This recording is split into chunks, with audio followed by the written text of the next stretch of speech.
All right, so today's professional development is going to be on formative assessment.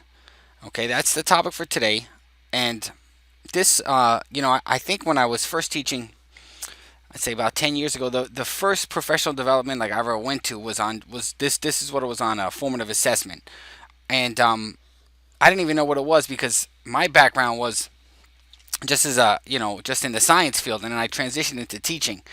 So, I didn't know anything about, teaching, pedagogy. I was an alternate route student. So, this takes me back a little bit here with a formative assessment. And this is like my first professional development training that I went to. So, all right, so this is a teacher's guide to formative assessment. Okay, we're going to dive right in. It's not too long of a presentation. And the first thing we always say is right, so why should you use, as a teacher, formative assessments in your lesson? And basically, as a teacher, it's your responsibility to find out when students don't understand what's being taught. And you can find out, if students learn the material using a summative assessment, which will be like a quiz or a test, in which case it's kind of too late. Summative assessments and standardized tests, when you find out what the students learned, it's kind of after we finish the chapter. Whereas with formative assessments, it's kind of like finding out right on the spot, what a student learns. So, again, as a teacher, it's your responsibility to find out, what your students don't know, if they understand if they understand what's being taught. And of course, there's definitely going to be times when students don't understand what you're teaching just because they're not paying attention. Even, when I got to sit through, we had to do a training on COVID, and I had to sit through the COVID thing for the 100th time, wash your hands. The same thing over and over again. It's hard to pay attention. So, students, they have to take math every year. So, there's gonna be times when they don't know what they're learning. So, you want to be able to check for them. So formative assessments is the quickest way to recognize when your students are lost and confused. It's the best way to check for understanding. So students will have misconceptions, and most will not be willing to let the teacher know. So if you're a student and you're in a classroom and you don't know what's going on, you don't want to tell the teacher that. You don't want to inform the teacher that you have no clue, that you're lost. So most students, they just continue going on with their lives, and they go on with their day, and they hope they're not called on. But formative assessment is it's like a doctor, examining a patient. So it says ineffective teachers continue to teach even though their students have misunderstandings of what's being taught. So, ineffective teachers, even if the students don't know the lesson, they're like, you know what, I'm just gonna go through this lesson. I'm just gonna get through with it. And if the administrator comes in, it looks like I'm teaching, and they don't learn. That's on them. That's what ineffective teachers do. But master teachers, however, they use formative assessments to quickly diagnose any misunderstandings, and then they use, this is what master teachers do. They use those formative assessments to diagnose what's wrong, and then they explain the material to the students so that they could catch on, and they could learn what's going on. All right, so we're still talking about why using formative assessments, right? So it's also used to make instructional decisions. All right, so you give your students a formative assessment, and I'll go over soon the different types of formative assessments, but that lets you know, should you continue with this lesson? Do you have to go back and reteach an old lesson? Should you move forward? Should you, push a quiz off? So formative assessments are used to make educational decisions, and really what it does is it's used to make wise educational decisions. Okay. It also says here, using this assessments, teachers, maybe you want to assign homework. At the end of my lessons, I'll give a formative assessment, and like, let's say all the class, they kind of understand the material. Maybe you don't have to give homework. All right. Maybe you want to review prior material, like I said, postpone an upcoming test. These are all things that formative assessments can be used for. Now, when to use formative assessments? Okay. You should continuously be using formative assessments throughout the lesson. Okay. Teach something and then assess. Teach, then assess. Formative assessment should be directly integrated within a teacher's instruction. The cycle goes as follows: teach, then assess, teach, then assess, teach, then assess, etc., etc., etc.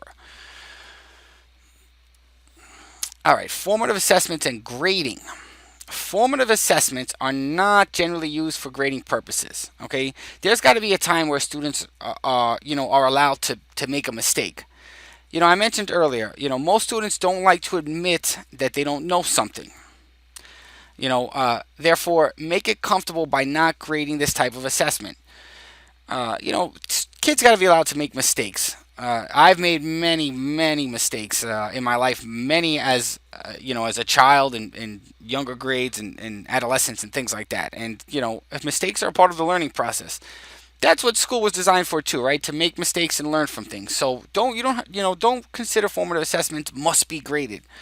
In fact, it's the opposite. You don't want to grade formative assessments. Okay, summative assessment, those are the ones that you're going to grade. All right, so here are my top 5 examples of formative assessments, and we're gonna go through all 5 of them, and maybe you just want to use one of them. You really don't need to use all 5, but let's just take a look. So hand signaling, that's the one I use most. Brainstorming, and they all have different purposes: exit tickets, individual whiteboards, and think, pair, share. So we're gonna go through all of them. Start with the first one, hand signaling, and I use scale of 1 to 5. So hand signaling as a formative assessment. Hand signaling 1 to 5, it's the quickest way to formatively assess a large group of students. So you want to use hand signaling. You could use this with 20, a classroom of 20, 30, because you can look out into the crowd and just see from a show of hands if it's mostly 5s or 1s. And let me get a little bit more into detail of this hand signaling. So the common way, the way I use hand signaling, is to have their students rate their understanding of a topic on a scale of 1 to 5. So if you're teaching, let's say, photosynthesis, 5 would be the highest. I say, if you feel like you've mastered this material, if you feel like you could teach it to somebody else, if you have the highest level of understanding, that's a 5. And put up a 1 if you don't understand anything. And so then I tell them, 3 is in the middle, 4 is like an 80, a 2 is like failing, but you still understand a little bit. So you can say, 1 is 100, 80, 60, 40, something like that. So students, they use their fingers to understand, to gauge their level of understanding scale of 1 to 5. So like I said, I'll do maybe an assignment on quadratic equations, and I'll say, all right, how do you guys feel about this topic? Scale of 1 to 5. And I'll get 5s and 4s, and then I'm like, okay, I could move on a little bit. Or I get 1s and 2s. I'm like, all right, hold on. Let me reteach this. So, hand signaling, right? 1 finger, the student is absolutely lost. 2 fingers, the student has like a vague idea. 3 is the student's in the middle. 4 fingers is a good understanding. And if the students put up a 5, they have mastery. So, formatively assess students by having them rate their understanding on a scale of 1 to 5. That's our hand signaling. And it's meant to be used as a whole class assessment. You're not going to use this just to assess one kid. It's to do a large group. A teacher might do a problem on the board or introduce new content to the class, and then this is where it comes. You do something new. The teacher should want to check and see if the class understands what's being taught. So the teacher can ask the class to rate their understanding. That's it. That's like a brief summary of hand signaling. And now you can see we're on to the second topic, which is brainstorming, which is actually a formative assessment.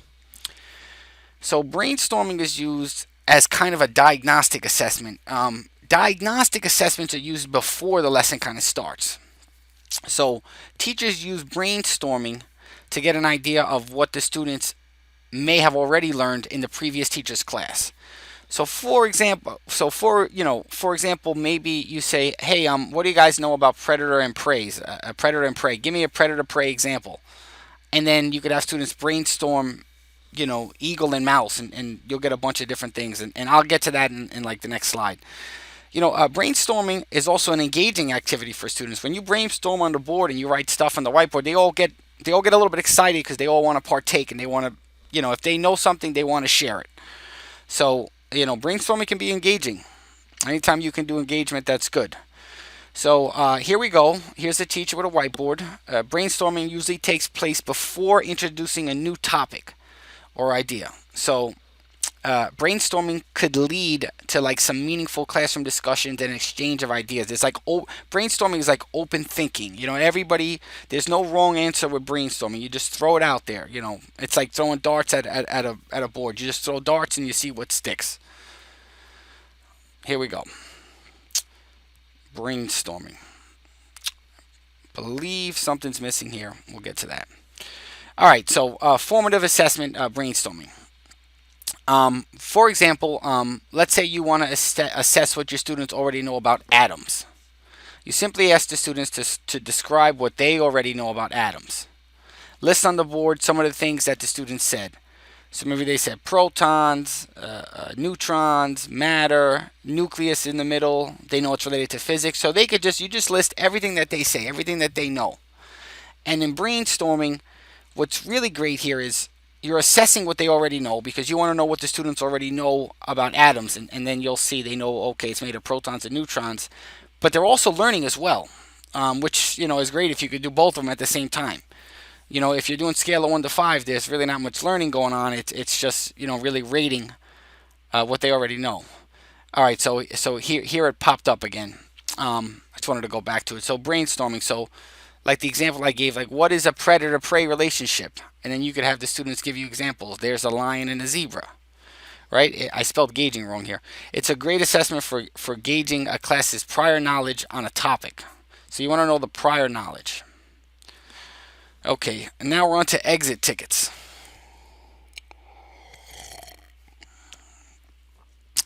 All right, exit tickets. Okay, exit tickets are to be used at the end of a lesson. Get it? Exit, right? When you leave the movie, you go through the exit. I haven't been to the movies in a while, unfortunately. Looking forward to going back to the movies as soon as possible. I'm trying to think of the last movie I saw. I think it was the new Star Wars. Episode 9. It was. Yeah, it was. I think it was garbage, but I'm trying to think if there was. I wanted to see the new James Bond film, but that one got postponed right towards the pandemic. So, anyway, all right. So with exit tickets, a teacher will usually ask just 1 or 2 essential questions that revolve around the day's lesson. So each lesson usually has like an objective. Okay, a big concept, right? So the question should revolve around the main idea of the lesson, and it comes at the end of class, the exit ticket. So I know I said formative assessments are throughout the classroom, but this specific one, this is at the end, the exit ticket, right? So you want to like test that main idea. So when there's about 5 minutes left in the class, distribute the exit tickets to your students. It's best to have the questions already written on the ticket. You may write the questions on the board, but I do think it makes it more formal and they take it a little bit more seriously when you've already written the ticket form. And it's so easy to share things electronically now. You can do it through Google Classroom and things like that. You can share with all the classes. You don't have to make photocopies, nothing like that. These assessments may or may not be graded, and if they are graded, they should not be heavily weighted. Okay, again, formative assessment, it's not used. You shouldn't put any pressure on the students. Here, students should be allowed to make mistakes, right? So, again, to finish, right? Exit tickets are mostly used for assessing lessons, objectives, and goals. So, here's a little review. 2 to 3 minutes left in class. You could put the question is answered on a slip of paper. This is also great. If you look here down at the corner, it's great for standards tracking. So you could track how students are doing on each standard.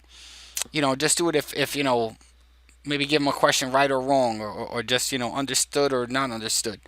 And you could, track them through the standards. And like, here's an example. Maybe if you don't want to get specific, what did you learn today? It's easier said than done, right? So, not all students can, write what they learned that day because they weren't paying attention. Or write a 3-sentence summary of the day's lesson. Some of them can't do that either. As I mentioned, right, you could, track the implementation of standards throughout your course. You could write the standard of the lesson on the exit ticket. Save the tickets for the individual students, add it to their portfolios if you're doing portfolios. Again, it's so much easier now with Google Classroom. And add all the exit tickets up, and it becomes like a longitudinal measure. Okay, and then you can use this data to identify a reteach. Maybe um, you see that on one exit ticket, all the students did horrible, so you got to go back and you got to reteach that. You can't just walk away. You can't walk away from problems. All right, student whiteboards. This one I loved, especially for math. Okay, whiteboard assessments are a great way to simultaneously assess and get students to work. So you're going to assess them and whiteboards get them to work. So to perform this type of assessments, you got to provide teachers with their own individual whiteboard, these little ones, and they're so cheap. You can get these little whiteboard plastic ones. It's like less than $1. Don't pay. See if the school will pay. There's even like little whiteboard boards. Again, you can get them very cheap, and you reuse them. It's tough now with the pandemic, but so here are some steps for utilizing a formative assessment with whiteboards. So the first thing you do is you distribute these whiteboards to all the students. Then you ask the students to answer a question. Okay, so you write, you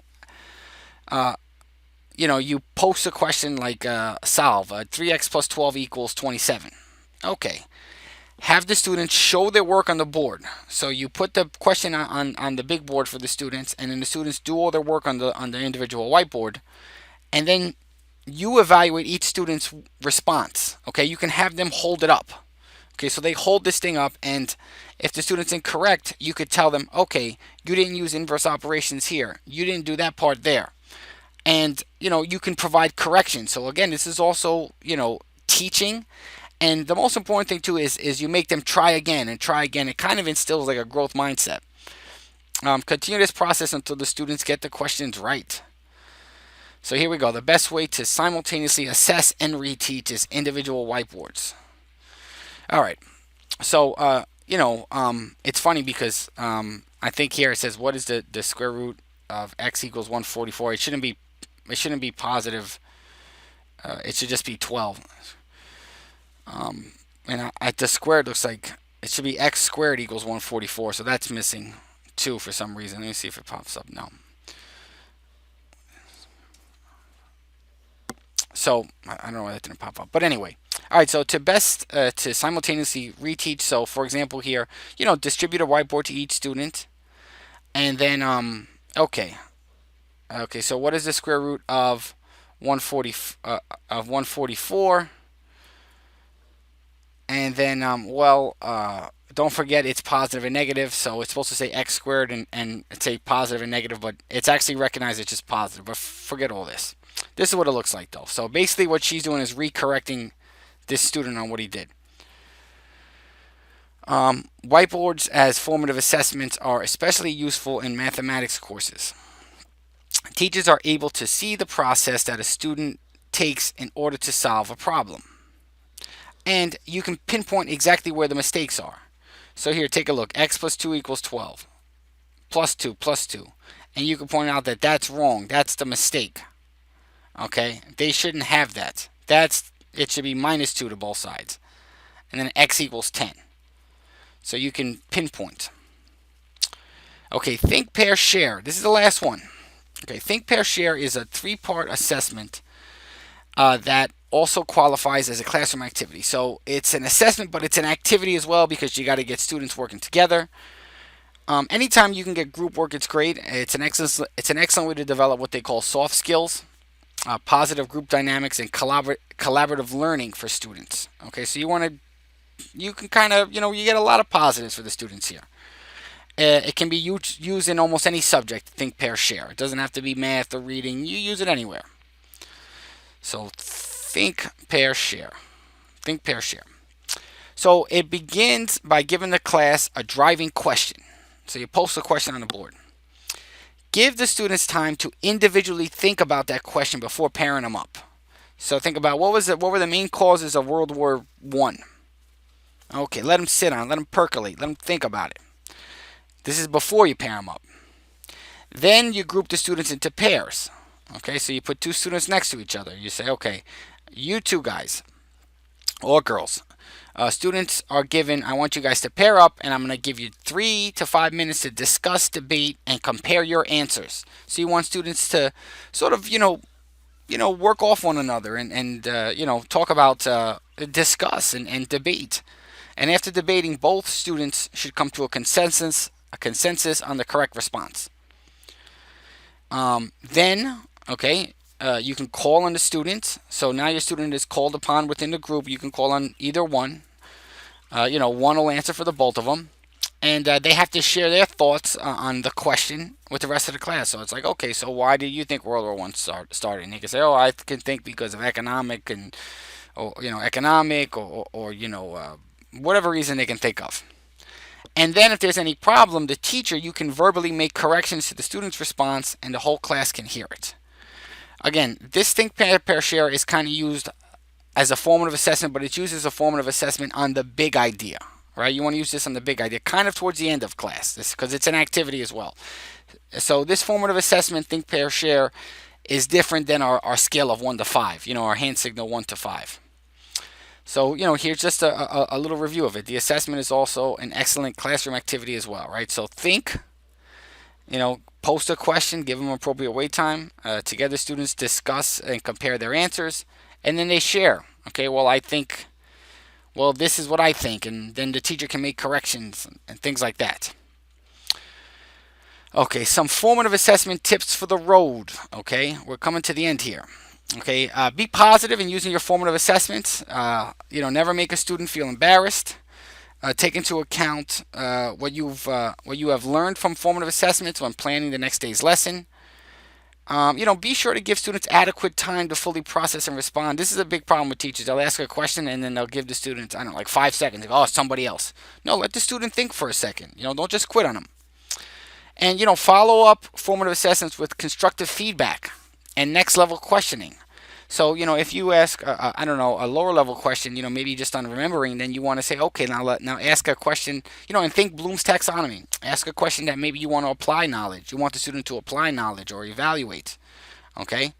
So, again, be positive and make sure the student isn't embarrassed. It's not used to catch, formative assessments aren't really used. Just don't use it in a negative way, like cold calling a student out to catch them off guard. But say it in a positive way, like, hey, Anthony, what don't you understand? Okay, and that's it. All right, so I'll provide a link to this PowerPoint in the description below. We got some more excited pages. Thank you for stopping in. I hope you learned something here. I'm gonna try to keep this going. We're all a family of educators. All right, so we're all in this together. All right, so we'll try to learn as much as we can and be the best teachers we can. So I just want to say thank you, and I'll see you soon.